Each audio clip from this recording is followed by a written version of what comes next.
بسم اللہ الرحمن الرحیم۔ السلام علیکم۔ ایک دیہات کے رہنے والے آدمی نے گارے کی مٹی سے اپنا مکان بنایا۔ اپنے اس گھر میں اس نے 7 مصلوں کی مسجد بنائی، اس لیے کہ اس کے 7 لڑکے تھے۔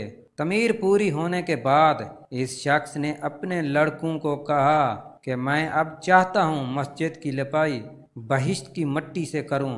سارے بھائی جا کر بہشت کی مٹی ڈھونڈ کر لے آؤ۔ سب لڑکے حیران ہو گئے، اب بہشت کی مٹی کدھر سے لائیں؟ والد کا فیصلہ تھا۔ 6 لڑکے تلاش کرنے کے لیے چلے گئے، اور جو سب سے چھوٹا 7واں لڑکا تھا وہ مریض تھا، گھر میں ہی رہا۔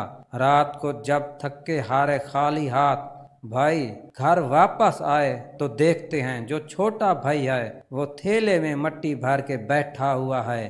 والد نے اپنے چھوٹے لڑکے سے معلوم کیا، گھر میں رہتے ہوئے آپ کو بہشت کی مٹی کیسے مل گئی؟